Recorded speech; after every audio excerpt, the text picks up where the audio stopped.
नमस्कार दोस्तों, आज इस वीडियो में हम आपको बताएंगे जोशीमठ के धंसने की राज। दोस्तों, जोशीमठ को धंसने से अब कोई नहीं बचा सकता, ऐसा एक्सपर्ट ने कहा है। जोशीमठ जो उत्तराखंड में है, वहां पे लगातार जमीन धंसने की जो घटनाएं हो रही हैं, उसका क्या कारण है, इसके बारे में पूरा एक्सप्लेन करेंगे। देखिएगा ये पूरा वीडियो। सुरंग की वजह से रोज 6 करोड़ लीटर पानी वहां पे बहता रहा है, खोखला हो गया है वहां का पहाड़। ये किस्सा उत्तराखंड में गुढ़वाल के ऊंचे पहाड़ों के भीतर का है। तारीख है 24 दिसंबर सन 2009। बड़े बड़े शहरों की धरती के नीचे मेट्रो ट्रेन के लिए चुपचाप सुरंग खोद देने वाली एक बड़ी टनल बोरिंग मशीन, टीबीएम जिसको कहते हैं, वो अचानक फंस गई थी। सामने से हजारों लीटर साफ पानी बहने लगा था। दोस्तों, महीनों बीत गए, लेकिन काबिल से काबिल इंजीनियर ने इस पानी को रोक नहीं पाए और ना ही टीबीएम चालू की गई। दरअसल इंसानों की बनाई इस मशीन ने प्रकृति के बनाए एक बड़े जल भंडार में छेद कर दिया था। लंबे समय तक रोज 6 से 7 करोड़ लीटर पानी बहता रहा। धीरे धीरे ये जल भंडार खाली हो गया।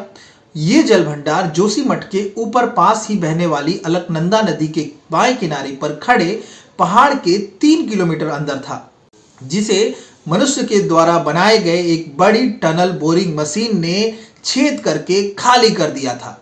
दोस्तों, ये प्रकृति के ऊपर किया गया एक बहुत बड़ा चोट था।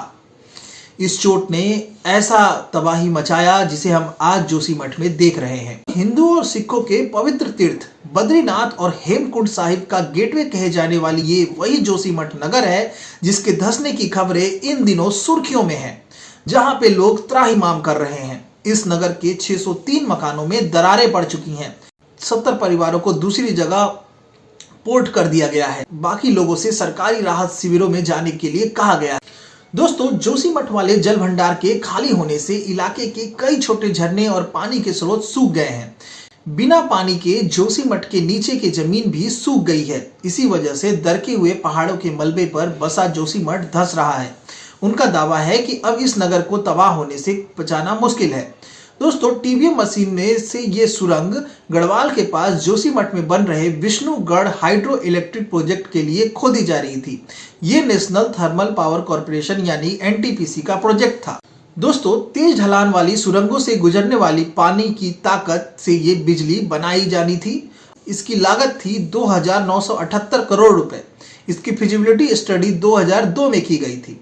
एनटीपीसी और उत्तराखंड सरकार में समझौता सन 2004 में हुआ था। शिलान्यास इसका 14 जनवरी 2005 में किया गया था।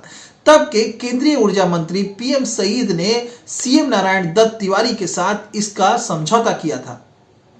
दोस्तों, कंस्ट्रक्शन कंपनी जो थी वो हिंदुस्तान कंस्ट्रक्शन कंपनी थी। इसकी शुरुआत में इसका कंस्ट्रक्शन लाइन एंड ट्रोबो और ऑस्ट्रेलियाई कंपनी अल्पाइन जनरेटर वाउ के पास था, लेकिन सन 2014 में टनल को बनाने में आई भौगोलिक अड़चनों के बाद इसको समझौता को तोड़ दिया गया था।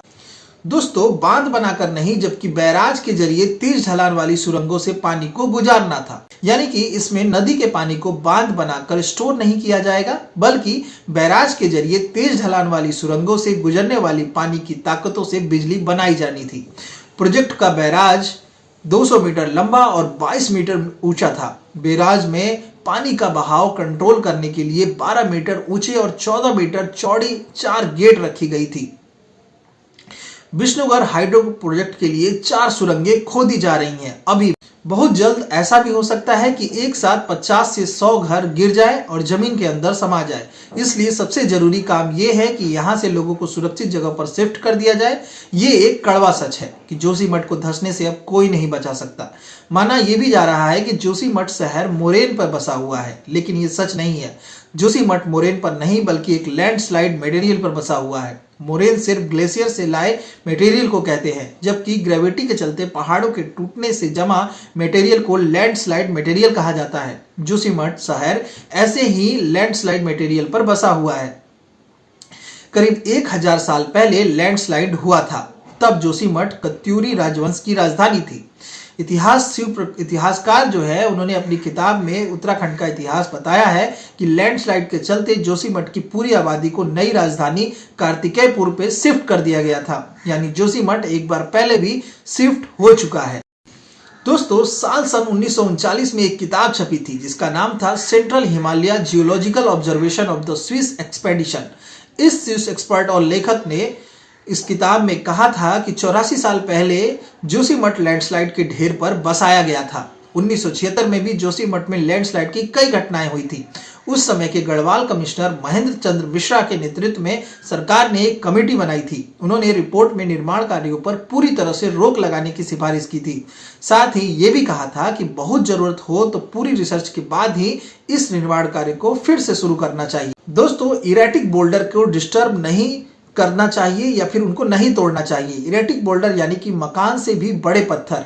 इस रिपोर्ट में सीधे तौर पर बड़े कंस्ट्रक्शन और ब्लास्टिंग ना करने की सलाह दी गई थी, लेकिन सरकार ने सलाह मानने के बजाय इस रिपोर्ट को ठंडे बस्ते में डाल दिया था। इसके बाद यहाँ पर हाइड्रो पावर प्रोजेक्ट प्लांट लगाए गए थे और सड़क का भी चौड़ीकरण किया गया था। साल सन 2010 में जमीन धंसने की चेतावनी भी दी गई थी, लेकिन 2010 में एक रिपोर्ट में जोशीमठ के टाइम बम बनाने की बात भी कही गई थी। ये रिपोर्ट 25 मई 2010 को करंट साइंस जर्नल में पब्लिश भी किया गया था। करंट साइंस जर्नल की स्थापना सन 1932 में सीवी रमन ने की थी। Disaster rooms large over Joshimath headline से छपी इस रिपोर्ट में बताया गया था कि गढ़वाल में जोशीमठ के करीब विष्णुगढ़ हाइड्रो इलेक्ट्रिक प्रोजेक्ट के लिए टनल बोरिंग मशीन यानी कि टीबीएम सुरंग की खुदाई कर रही थी। दोस्तों 24 दिसंबर 2009 को टनल बोरिंग मशीन एक जल स्रोत को पंक्चर कर देती है। इसकी वजह से यहाँ पर 700 से 800 लीटर पानी प्रति सेकंड निकलने लगा था। ये छेद जो हुआ था उसके एक दिन में 6 से 7 करोड़ लीटर पानी निकल चुका था और 20 से 30 लाख लोगों के लिए ये पीने का साफ जल पर्याप्त था, लेकिन इस पानी को बहने दिया गया, बर्बाद होने दिया गया। रिपोर्ट में चेताते हुए ये भी लिखा गया था कि प्राकृतिक रूप से जमा पानी के इस तरह बह जाने से बड़ी आपदा का अंदेशा है। सुरंग से निकलने वाली पानी की वजह से आसपास के झरने सूख जाएंगे। जोशीमठ के आसपास की बस्तियों को गर्मी के मौसम में पीने के पानी की कमी का सामना भी करना पड़ेगा, लेकिन कई झरनों के सूखने की भी सूचना आने के बावजूद इस हाइड्रो पावर प्लांट के प्रोजेक्ट को बंद नहीं किया गया।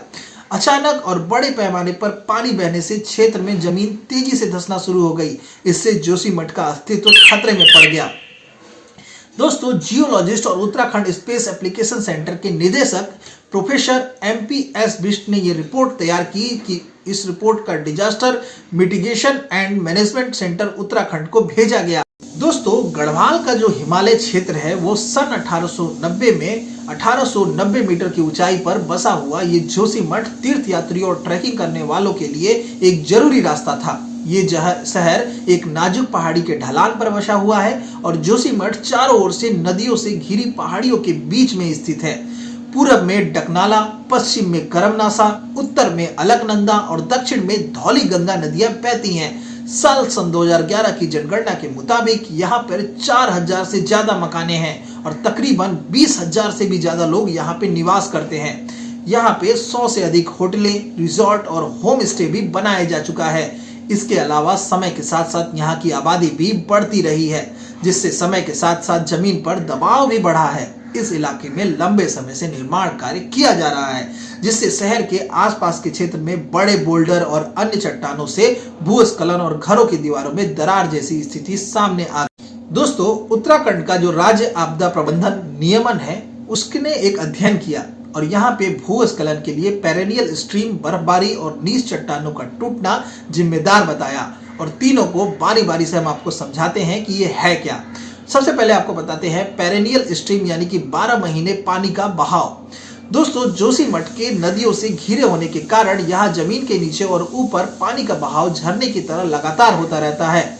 इससे धरातल पर नमी बनी रहती है। जोशीमठ जहाँ पे स्थित है उस इलाके में जमीन के भीतर की चट्टानें कमजोर हैं और पेरेनियल स्ट्रीम से स्थिति और भी ज्यादा खराब हो चुकी है। दोस्तों बर्फबारी और तेज बारिश भी इसका कारण है। इसके अलावा जोशीमठ के ऊपर के इलाके में काफी बर्फबारी होती है और तेज बारिश भी हमेशा होती रहती है। मौसम खुलता है और बर्फ पिघलती है तो जोशीमठ के चारों ओर नदियों में पानी का फ्लो तेज हो जाता है। सतह के कमजोर होने के कारण और भूस्खलन का ये भी एक बड़ा कारण। दोस्तों जोशीमठ के अधिकतर क्षेत्रों में नीच चट्टानें हैं। इनकी सतह खुरदरी और दानेदार होती हैं। इनके बारे में हमने स्कूल के दिनों में आपने पढ़ा ही होगा। हमें पता है कि जमीन के नीचे जो चट्टानें हैं उन्हें 3 भागों में बांटा जा सकता है, जिसमें सबसे ऊपर तरह की जो मेट्रोमॉर्फिक चट्टानें कहते हैं। मेट्रोमॉर्फिक जो यानी कि कायांतरित होने वाली, ये तेजी से आकार बदल लेती है। मेट्रोमॉर्फिक चट्टानों का सामना जब बहुत अधिक दबाव और तापमान से होता है तो ये नीच चट्टानें बन जाती हैं। नीच चट्टानें अपक्षयी होती हैं। अपक्षय या वेदरिंग वाली पृथ्वी की सतह पर मौजूद चट्टानों में टूट फूट हो सकता है। इस टूट फूट के कारण कई तेज हवाएं, तेज बहाव का पानी और पेड़ों की जड़ें या फिर तेज तापमान भी ये अपक्षय या वेदरिंग का कारण बन सकती हैं। जोशीमठ में नीच चट्टानें यहाँ पे रहने वालों के लिए सबसे बड़ी समस्या है और इस जोशीमठ को अब धंसने से कोई नहीं बचा सकता है। तो दोस्तों, हमारा ये एक्सप्लेन कैसा लगा बताइएगा अपने कमेंट में। अगर ये वीडियो आपको अच्छा लगा तो लाइक कर दीजिएगा, हमारे चैनल को सब्सक्राइब कर लीजिएगा और अपने दोस्तों के साथ जरूर शेयर करिएगा। तब तक के लिए नमस्कार, मिलते हैं अगले वीडियो में।